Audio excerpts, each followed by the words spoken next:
ورک دی شمه خیر دی چې مې ورک ایمان راوړی دی. امن یو مسلک دی ما پې کلک ایمان راوړی دی. امن مهم دی. امن د ټولو مسلو حل دی.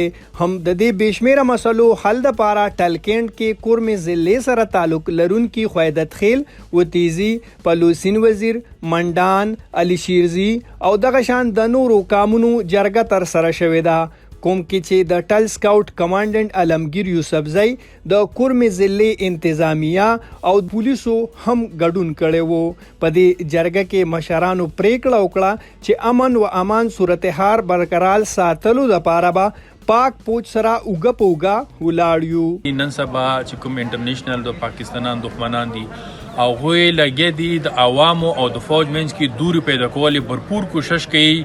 نو موږ ته پکار د عوام ته زموږ فوج سره په داسې حالاتو کې شانه بشانه ودرېږو ځکه چې موږ فوج وي زموږ ملک به چې زموږ ملک به موږ به یو زموږ اقدار به زموږ معاشره به زموږ مذهب به زموږ اسلام به نو دې وجې نه دی نه بغیر زموږ زندگی پاسبل نه. په دې جرګه کې کورمې ضلع کې پرقواریت او ترهګري ختمولو او د ملک په ترقۍ کې د ځوانانو په کردار هم خبرې شوې دي.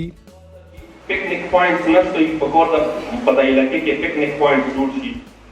په دې موقع مشرانو په تعلیمي او په ترقیاتي کارونو خبرې وکړې. بلخوا د ټل سکاوټ کمانډنټ علمگیر یوسفزئی د بیلابیلو قومونو مشرانو ته ډاډګیرنه ورکړه چې ولسي ستونزو او امن و امان صورتحال برقرار ساتلو لپاره به همیشه د خلکو امیدونه پوره کوو. کیمرامین یاسر خان سره رو پرپان سونو پختونخوا ټل.